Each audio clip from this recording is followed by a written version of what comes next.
आपके NCERT text book जो class 10th की, उसमें ऑप्टिक्स के 2 चैप्टर होंगे। एक तो वो रिफ्लेक्शन एंड रिफ्रैक्शन वाला, और एक होगा human I and colourful world. Yes है ना? यस। तो रिफ्लेक्शन एंड रिफ्रैक्शन वाला ये लगा लो कि आज पूरा हो ही रहा है आज की क्लास के साथ। तो आपका होमवर्क ये है, कल जब आए तो एक बार उसकी एक्सरसाइज करके लाना, ठीक है? सर रफ में? हाँ, रफली आप कर लेना, उसकी एक्सरसाइज करना एक बार, ठीक है? Okay sir. तो आज हम कल पिछली क्लास में हमने पावर के बारे में पढ़ा था। यस। लास्ट में आपकी मीटिंग ऑफ हो गई थी कल, नेटवर्क की वजह से। बारिश आई और एकदम से, है ना, ऐसा हुआ था ना, एक बच्चे ने पूछा बारिश आई है कि नहीं है, रुक गए। Yes sir. उसके बाद तो मैंने फिर भी 5 मिनट शायद उसको कंटिन्यू कर दिया था उस काम को, और आप लोगों को मैसेज भी भेजा था कि एक बार वो देख लेना। तो वो किसी ने देखा भी कि नहीं लास्ट वाला? Yes sir. मैं एक मिनट बता देता हूँ, देखिए, देख लो। अरे इधर देखो, शायद वो ये टॉपिक था जहां पे हमारी मीटिंग ऑफ हुई थी, थिन लेंसेज इन कॉन्टेक्ट, है ना? Yes sir. ठीक है, थिन लेंसेज इन कॉन्टेक्ट। अब मैं बताता हूं, इस पे आप ध्यान देना। देखिए, सपोज 2 लेंस कॉन्टेक्ट में हैं, जरूरी नहीं कि दोनों कॉन्वेक्स हों, एक कॉन्वेक्स एक कॉन्केव, कैसा भी हो सकता है, तो उनकी फोकल लेंथ विद साइन रखी जाएगी। एक की फोकल लेंथ f1 है और एक की फोकल लेंथ है f2। ये कॉमन प्रिंसिपल एक्सिस। अब अगर पूछा जाए F इक्विवेलेंट क्या होगा, F इक्विवेलेंट का मतलब है कि अगर इन दोनों ने मिलके यहां ऑब्जेक्ट था और यहां इमेज बनाई, ऑब्जेक्ट का कोऑर्डिनेट u, इमेज का कोऑर्डिनेट v, तो इन दोनों की बजाय अगर मैं एक सिंगल लेंस रख दूं इनकी जगह पे, ये थिन लेंस है तो ऐसा तो है नहीं, यहां रखे, थिन लेंस है, एक F इक्विवेलेंट इसकी फोकल लेंथ है।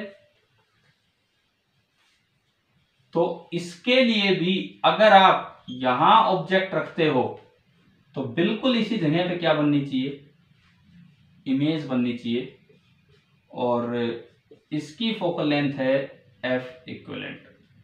समझ आया हमें क्या निकालना है? Yes sir. ठीक है, तो देखो, पहले मैं इधर आता हूं। Late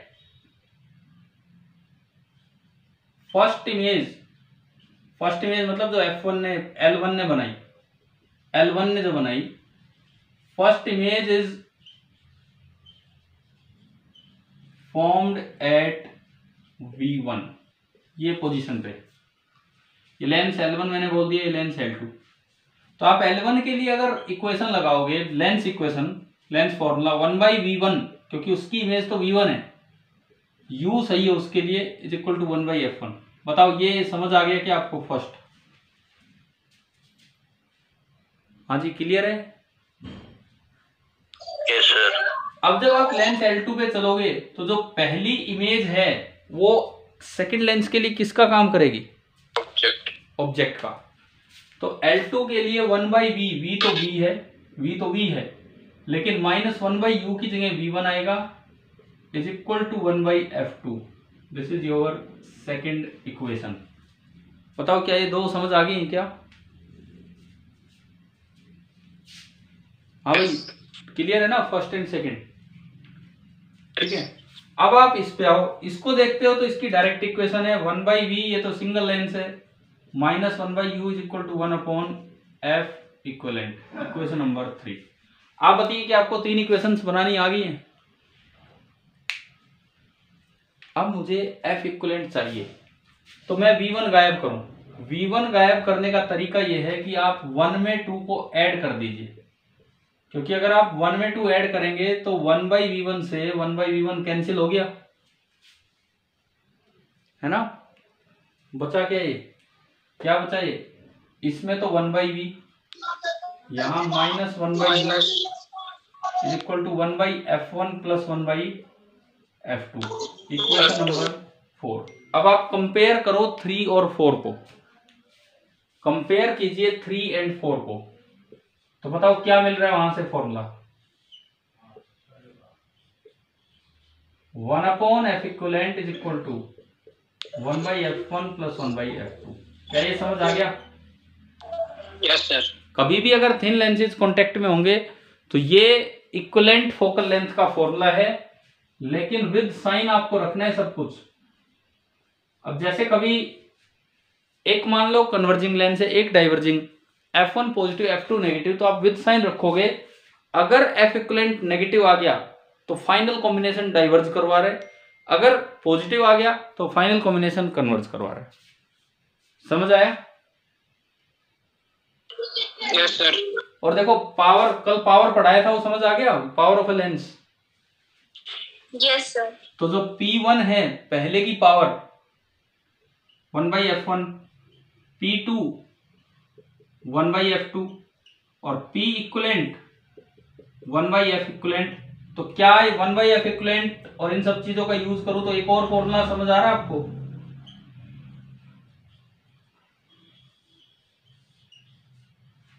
P equivalent is equal to P1 plus P2। बताओ क्लियर है कि नहीं?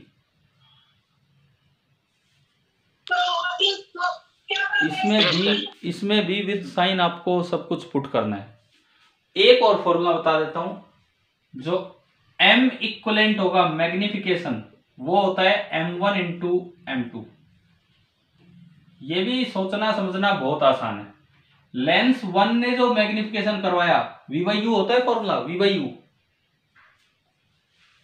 तो इसका V1/U हो गया। लेंस 2 ने जो मैग्निफिकेशन करवाया V/U, इसका U V1 था। समझ आ रहा है? Yes sir.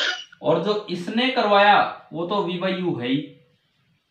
अब आप इन तीनों को देखिए, इन तीनों को देखिए और इन तीनों को देख के बताइए क्या इससे यार है कि नहीं। M1 और M2 का प्रोडक्ट करके देखो, क्या V1 कट रहा है? यस। और V/U बचेगा और V/U को आपने मिल। तो हमने ये सीखा कि अगर दो लेंसेज को आप कॉन्टेक्ट में रख देते हो, 1/f equivalent is equal to 1/f1 plus 1/f2, P equivalent is equal to P1 plus P2 and M equivalent is equal to M1 into M2। तो क्या अभी ये टॉपिक क्लियर है जो कल लास्ट में रह गया था, आप लाइव नहीं देख पाए थे उसे? ठीक है, कीजिए, नोट कीजिए।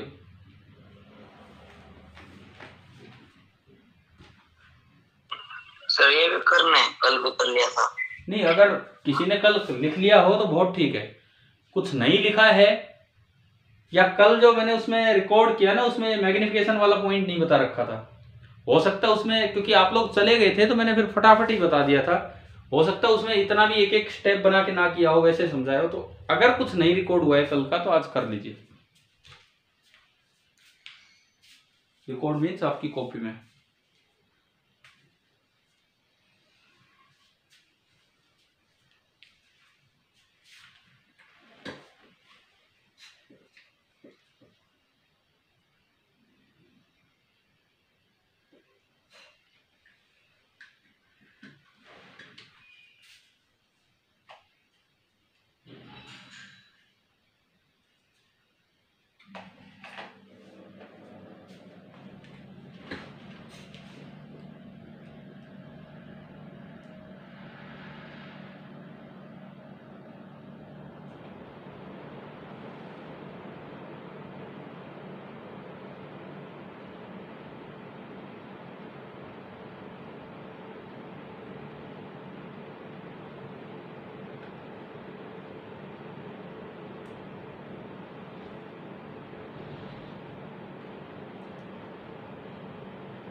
हो गया जी?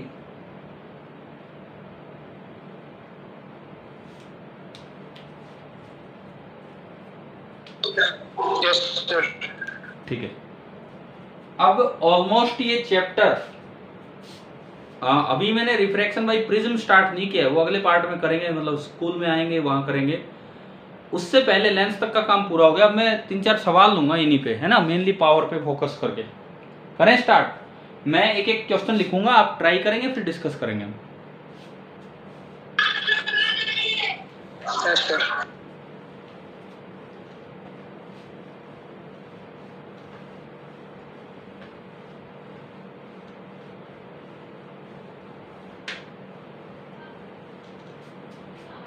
देखिए पहला सवाल हम लेते हैं। A lens has a power of 5 diopter in air। आपको ये दिया गया है कि जो लेंस की जो पावर है एयर में वो थी 5 डायोप्टर। ठीक है, व्हाट विल बी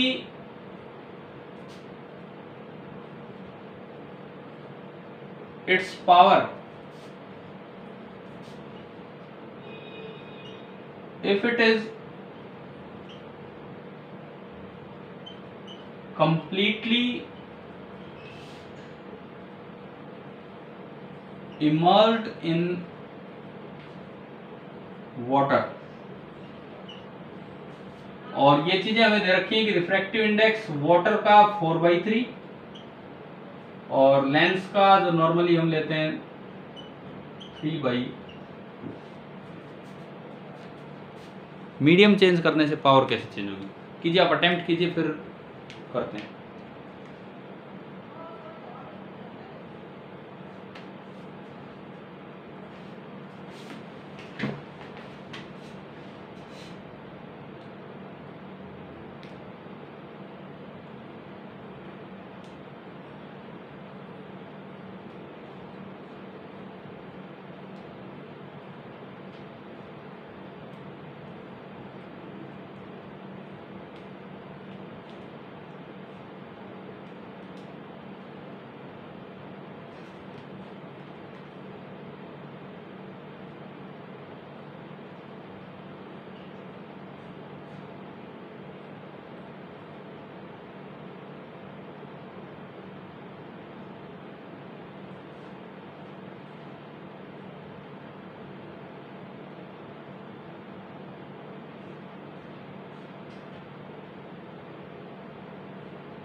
हाँ भाई, क्या आंसर आया? कुछ आया क्या?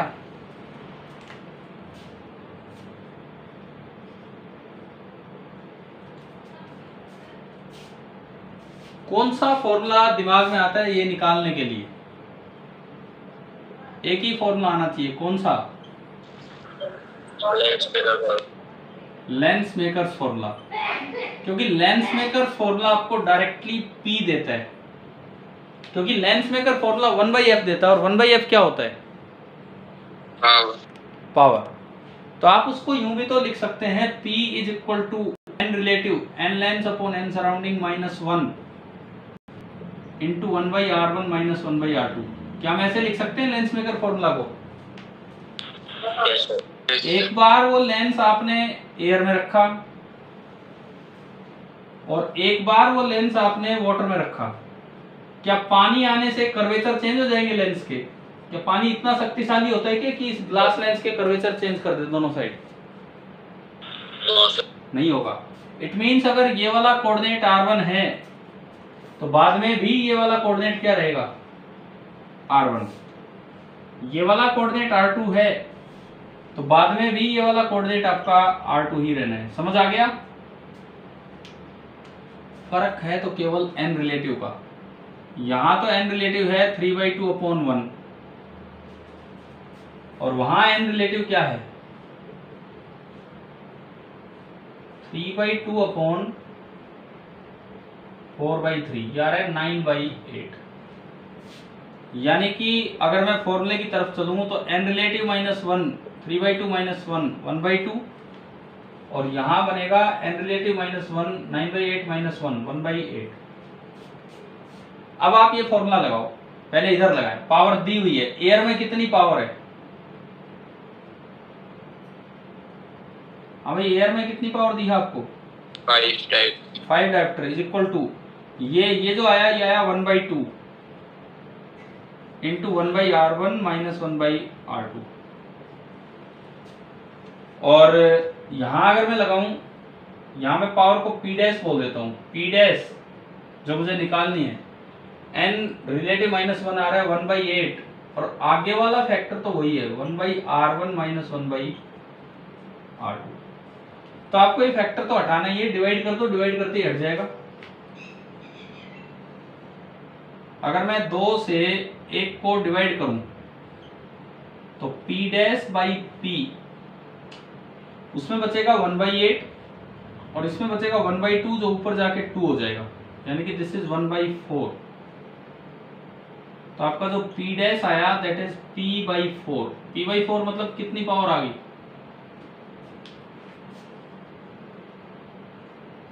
5/4 डायप्टर, 4 1 4 10 यार है ना 1.25 डायप्टर। यस। तो लेंस मेकर फॉर्मूला आपको डायरेक्टली पावर देता है। पावर कैसे मीडियम चेंज होने से चेंज हुई वो आप देख लीजिए यहाँ से।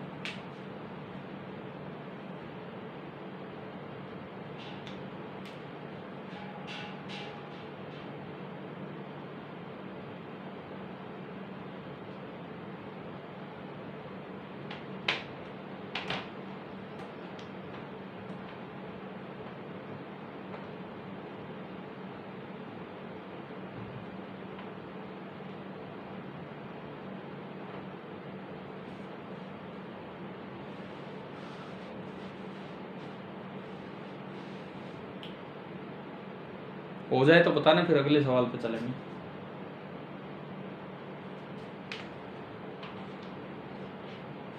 अच्छा, मैं तब तक क्वेश्चन तो मिटा दूं ऊपर का, दूसरा सवाल लिखूं ऊपर।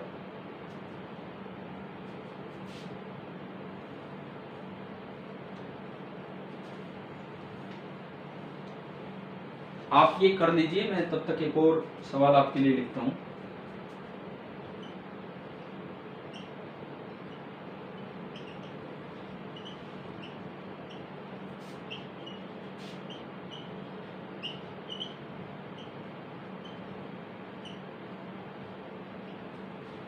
A convex lens of focal length 20 centimeter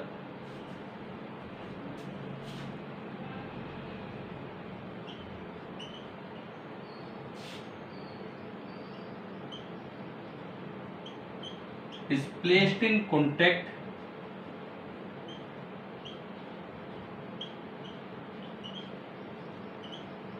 with a concave lens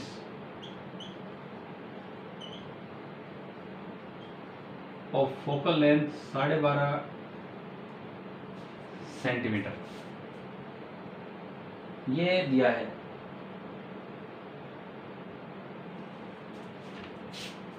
अच्छा, किस तरह से रखे गए हैं?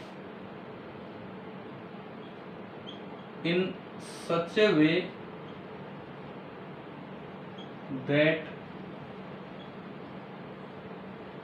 they have same principal axis। इस तरह से कॉन्टेक्ट में रखती हैं।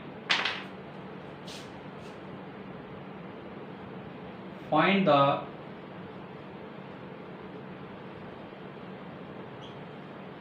पावर ऑफ कॉम्बिनेशन, और साथ ही साथ ये बताना है इज द सिस्टम कन्वर्जिंग और डाइवर्जिंग। अगर आपका ये नीचे सॉल्यूशन हो गया हो तो उसको अटेम्प्ट करना।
अभी कर रहे हो सेकंड अटेम्प्ट?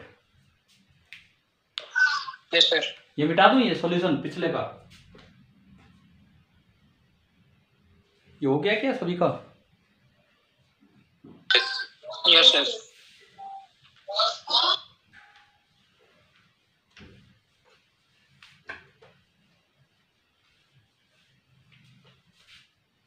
अच्छा, ये वर्ड्स ऐसे भी आ सकते हैं सवाल में, ये ऐसे भी आ सकते हैं। कॉन्वेक्स को वो कन्वर्जिंग भी बोल सकते हैं, क्योंकि हम कुछ ना दिया हो एयर में ही मानते हैं। तो कॉन्वेक्स का मतलब कन्वर्जिंग लेना होता है और कॉनकेव का मतलब डाइवर्जिंग। ये ऐसे भी आ सकते हैं या आपने जैसे लिखा है वैसे भी, काटने की जरूरत नहीं अगर वो आपने नोट कर लिया है तो।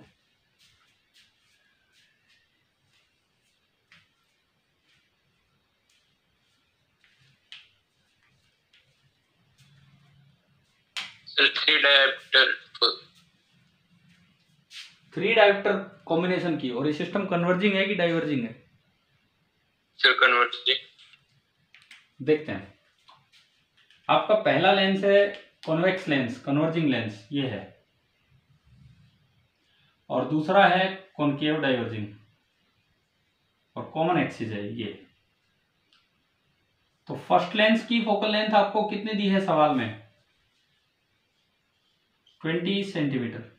सेकंड की कितनी दी है? क्या आपने माइनस लगा लिया कि नहीं अपने आप? Yes sir. इसके बिना तो गड़बड़ हो जाएगी। -12.5 सेंटीमीटर है ना, वो खुद से लेके हमें ये देखना है। अब पावर निकालने के लिए पहले इनको मीटर में कन्वर्ट करो, नहीं तो गड़बड़ ये हो जाती है। 20/100 1/5, और ये बनेगी -12.5/100 मीटर। 125/1000 मीटर। 125/1000 कितना हो गया? 8 हो गया। 1/8। हाँ, अब यहां से आप लिख लो पावर। पावर होगी 1/f1 P1 5 डायोप्टर, P2 होगी 1/f2 -8 डायोप्टर। अब जो कॉम्बिनेशन की पावर होनी है वो तो होनी है P1 प्लस P2। P1 कितना? 5 डायोप्टर, और P2 -8 डायोप्टर। तो आंसर क्या है? -3। आप लोग 3 बता रहे थे, आंसर आ रहा है -3 डायोप्टर। और माइनस आने का मतलब है कि सिस्टम कैसा है? डाइवर्जिंग। एक तो मीटर सेंटीमीटर का ध्यान रखें कि कॉनकेव या डाइवर्जिंग वर्ड आए तो वो नेगेटिव लेके चले।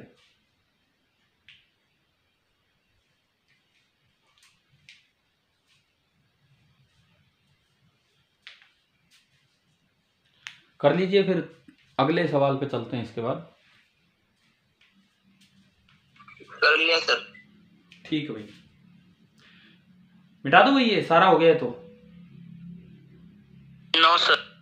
तो कोई नहीं, मैं 2 मिनट रुकता हूँ, आप लिख लीजिए। इतना ही सॉल्यूशन है इसका।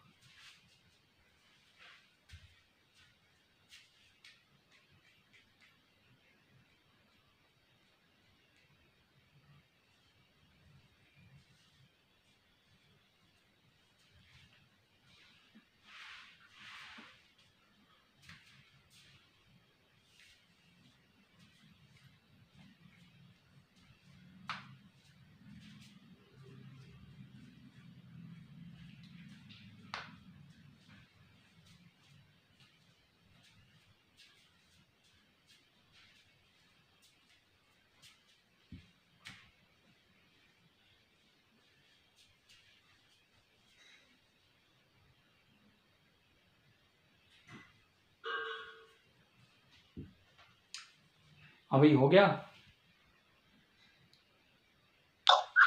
Yes sir.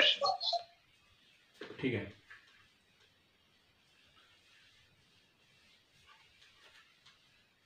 मेनली पावर या कॉम्बिनेशन, इनको लेके मैं अब क्वेश्चन ले रहा हूं।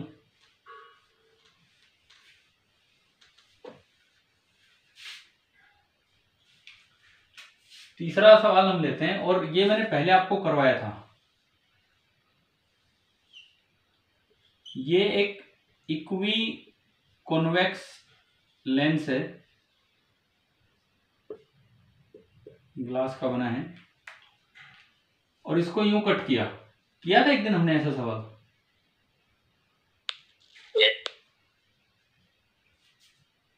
इस इक्वी कॉन्वेक्स लेंस की पावर है P, और पावर P ये दिया था। और यूं कट करने के बाद आपने कोई एक पार्ट उठाया, यूं कट करने के बाद इसका ये एक पार्ट उठाया,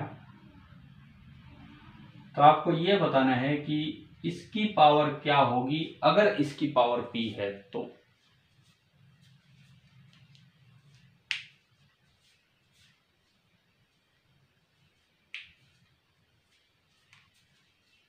सर 2p।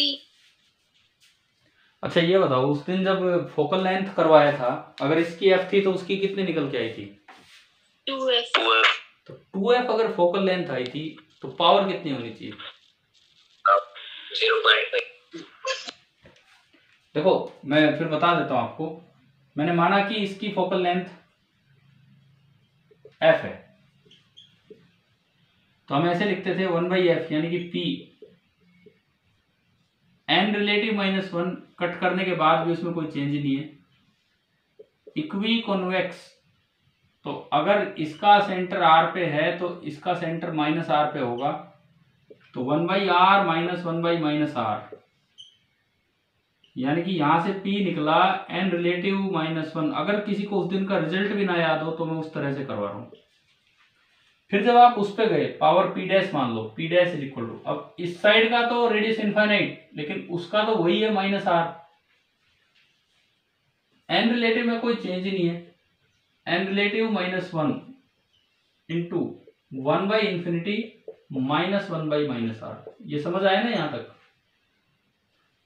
1/∞ 0, P डैश आपका आ रहा है n relative -1 into 1/r, equation 2। मुझे P डैश चाहिए तो आप 2 से 1 को डिवाइड कर दीजिए। 2 से 1 को डिवाइड किया तो P dash by P, n relative -1 से ये गया, नीचे r से r भी कटेगा और वो आएगा 1/2। यहां से आ गया पावर है P/2। और अगर किसी बच्चे को उस दिन का रिजल्ट ही याद है कि फोकल लेंथ डबल हो जाती है यूं, तो अपने आप वो बता सकता है कि पावर हाफ हो जाएगी। शायद आ गया होगा समझ, है ना?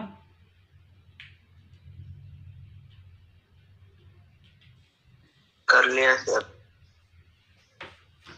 कर लिया भाई सभी ने? नो। ठीक है, करो फिर, उसके बाद हम अगले सवाल पे चलते हैं।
चले 4th पे।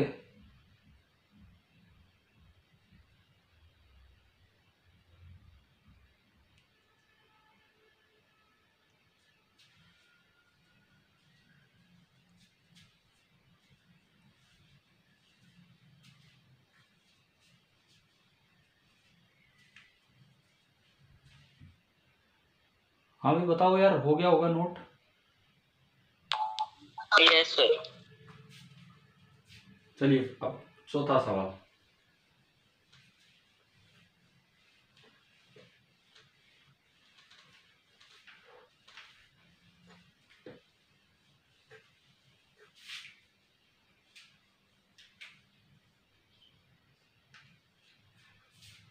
फिर से वही कोई भी एक ऐसा लेंस दिया, लेकिन आपको बस ये दिया है कि इसकी पावर P है। मैंने एक बार पहले भी ये कटिंग करवाई थी, काटा था ना उस दिन भी इसको यूं। Yes sir. नो सर, क्या ऐसे काटने से बताया नहीं था कि भी फोकल लेंथ पे फर्क नहीं पड़ेगा इस तरह का कुछ, क्योंकि कर्वेचर सेम है। लेकिन इनको काटने के बाद ना, इनको काटने के बाद यूं रख दिया दोनों पार्ट्स को,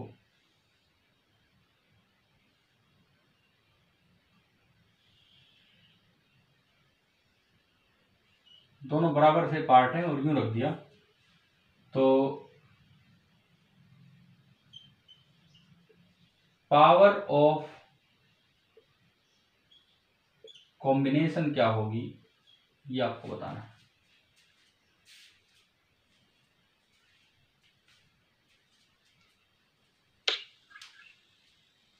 टू पी बिल्कुल सही। क्या कट करने से फोकल लेंथ पे फर्क पड़ा? क्यों नहीं पड़ा? सुनो, क्यों नहीं पड़ा सुनिए। दिस इज इक्वलेंट टू कि जैसे ये पूरा लेंस ही था लेकिन नीचे आपने इसको कवर कर दिया, कपड़ा ढक दिया, ब्लैक पेंट कर दिया। तो क्या किसी लेंस या मिरर के कुछ पार्ट को कवर करने से इमेज की शेप साइज में कोई फर्क आता है क्या? नहीं आता। मतलब इसकी फोकल लेंथ बिल्कुल सेम है। सेम ऐसा ही दूसरा है, मतलब आपने तो एक तरह से ना एक लेंस से ऐसे दो लेंस बना दिए, तो फोकल लेंथ सेम है तो इसकी भी पावर P होगी, इसकी भी P होगी, और कॉम्बिनेशन की पावर होती है P equivalent P1 plus P2। कितनी हो जाएगी? 2P। शायद समझ आ ही गया होगा। Yes sir. ठीक है, एक आखिरी सवाल लेते हैं, आज का आखिरी सवाल। इस ऑनलाइन क्लास का जो सिस्टम चल रहा है आपका, उसका आखिरी सवाल। और यूं लगा लो ये बोर्ड अब कई दिन यूज नहीं होगा, ये जो बोर्ड है इसका आखिरी सवाल कई दिन के लिए। जब अगले लॉकडाउन में क्यों उम्मीद करते हो कि फिर दोबारा लॉकडाउन होगा? क्योंकि ये बोर्ड कोई ऐसा ये क्लासरूम नहीं है। एक्चुअली ये क्लासरूम बिल्कुल भी नहीं है, ना यहाँ कोई मतलब बैठने की व्यवस्था है इस तरह की। ये जस्ट एक रिकॉर्ड रूम टाइप रूम है और कुछ भी नहीं है।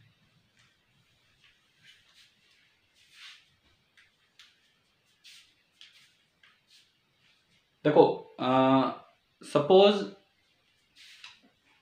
इस बार मैंने इसको ना यूं रख दिया, काटने के बाद यूं, और दूसरा पार्ट यूं। समझ आ गया क्या कर दिया ये?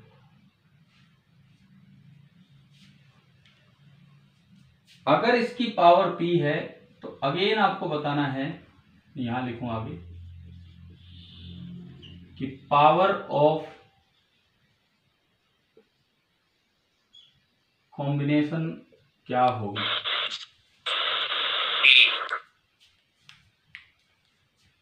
P रहेगी।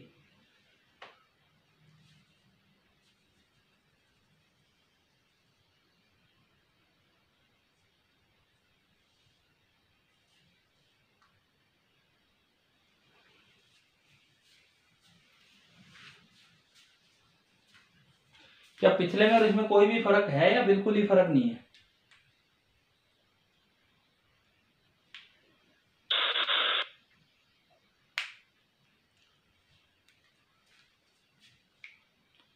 बताओ भी, क्या बिल्कुल सेम है या कोई डिफरेंस है?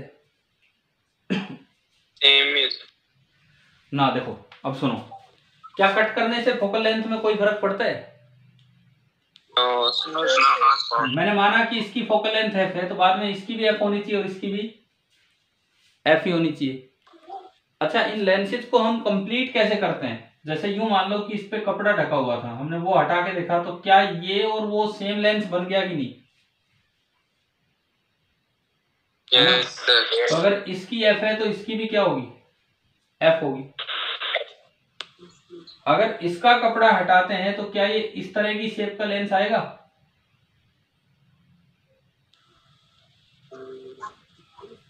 समझ गए हो क्या? जैसा ऊपर है वैसा ही नीचे में आना।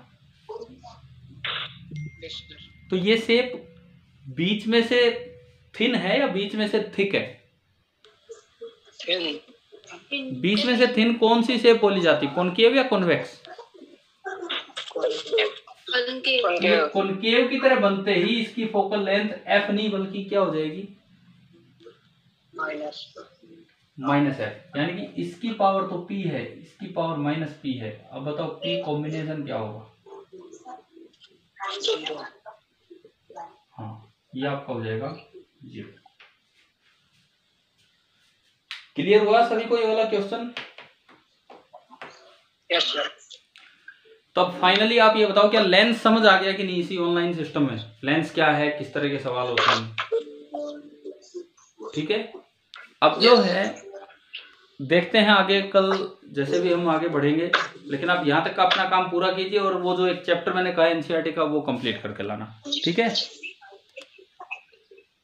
ठीक है भाई, ओके बाय, थैंक यू।